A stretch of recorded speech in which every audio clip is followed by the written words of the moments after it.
really superstar game, but now going into the league, supposed to be one of the top quarterbacks drafted, but a quarterback coach for a team says that Shedeur Sanders came off as, quote, and I quote, brash and arrogant during his team NFL interview. You heard Shady McCoy give out a chuckle. Brash and arrogant is what they said about Shedeur Picking Sanders. in the top 7, too. No doubt about it. That's the quarterback coach. 2-5, I'm going to let you sound off real quick. What do you make of it? Do you have an issue with it? Yeah, I do. I mean, you could say this to your coaches, your ownership, your GM, right?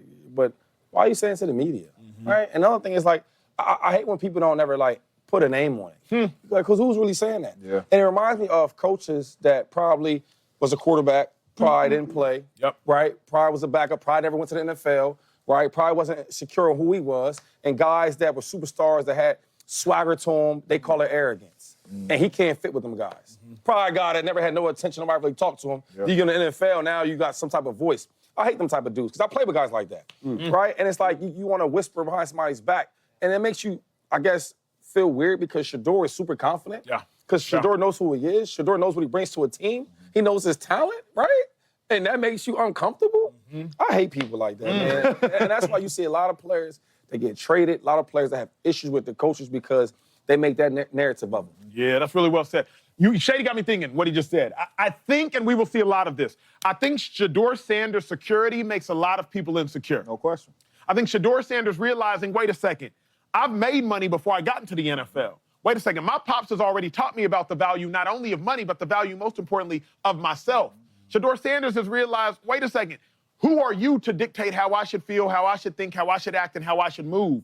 Furthermore, apple tree, it don't fall far from it. Who you think his dad was? Remember 1989, the New York Giants wanted to interview Deion Sanders. The New York Giants, they simply said, hey, Deion, we want you to take this written test. Deion said, why am I taking a written test? The Giants said, well, we make all of our draft picks, potential draft picks, take it. Deion said, hey, where do y'all pick at? They said, in the 17 range. Deion Sanders said, oh, I'm going to be long gone before y'all ever pick. And he walked up out the room.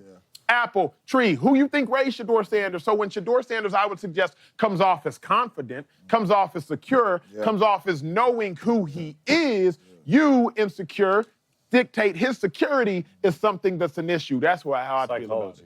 Yeah. What you got, James? I hate it. I hate every bit of it because this is how rumors get started. And this is a attack at this young man's character. You know, I hate when people do this because now when Shedeur does meet with teams, they're going to probably ask him some questions about this. And now he's going to have to address his character. So me coming off confidence, you saying, hey, man, can you change around the franchise? I done changed around 2. I could change around another one.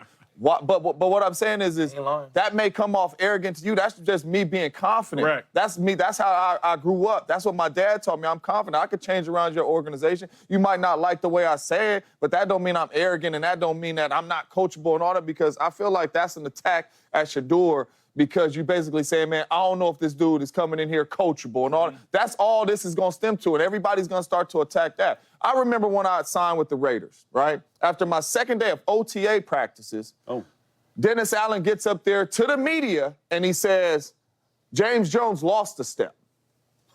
And I had to answer those questions, and I'm like, I don't really know what he's talking about, because I don't know if he thought he was getting Deshaun Jackson.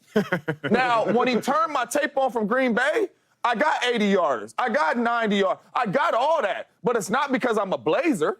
It's because I'm a football player. But now you got the whole league thinking I done lost a step because of some stupid comments you said. So now this man coming out saying this, you going to have everybody thinking, is he arrogant? Oh, yeah, I don't like the way he say that. But it's the same dude that stood up there after the bowl game and they asked him all these questions, or before the bowl game, they asked him all these questions, and he like, my teammates up here too. Why y'all just talking to me? It's the same dude at the combine that they say who you want to throw to, and he named every Colorado receiver. But you want to come into the meeting because he's stepping in there, he got money, he got any car he want, his dad is wealthy, everybody cool. I don't need y'all. I don't need y'all. James Jones needed the NFL. I was homeless. I needed y'all. What y'all need? You need me to draw? I needed y'all because I needed to provide for I don't need y'all. I'm good. So that's how I'm kind of coming off too, and you don't like it. And you're telling everybody all that. That is the pivotal difference. If we're going to go there, let's go there, because I do think that's the difference between Shedeur Sanders, both at quarterback and historically speaking at quarterbacks. I don't know if the NFL has seen a quarterback like Shedeur Sanders. black player. What do I mean by that? You got a black QB, 2 black parents who Shedeur's already has money. Shedeur got a parent with money. Shedeur coming from college with money.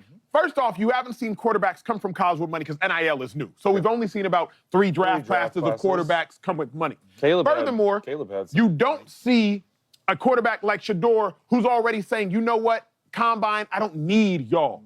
I don't need y'all. I don't need y'all. Like, now, I think there's somewhere in the middle because the NFL doesn't need Shedeur. But Shedeur simultaneously, like, I'm not just going to sit here and do, oh, y'all say jump, I say how high. Y'all say run, I say how fast. Think about it, Chase. Back in the day, bro, the Combine, you go into the Combine and you are performing. Yeah, no doubt. You for sure not go in there as swaggy as Shedeur went there. I'll put it like that. Like, I remember the NFL Combine. This is where I first met Russell Wilson. NFL Combine and Senior Bowl. My dog came in a full suit. Everybody else kind of, I'm like, oh, because you care so much about your image because there's so much money on the line. You came in this joint with a full suit. Shedeur went with his 2 chains and his hat on backwards and said, I'm going to give y'all who I am. I'm not going to suck up for y'all. I don't know if I agree with the assessment that Shedeur doesn't need the NFL. Like, he wants the NFL. Correct. There's a difference. Yeah. There's a difference. But difference between being homeless and needing to get your mom a crib and needing to get your mom and pop a house, and your dad is making $15, $16 million a year. Need and want are very different. Really quick before you give your take, Chase, the only reason why I said that is because Dion and Shedeur is the first black parents to say, we're not going here. I will protect my son, and he won't be going here. He the first really black dad to be able to say that.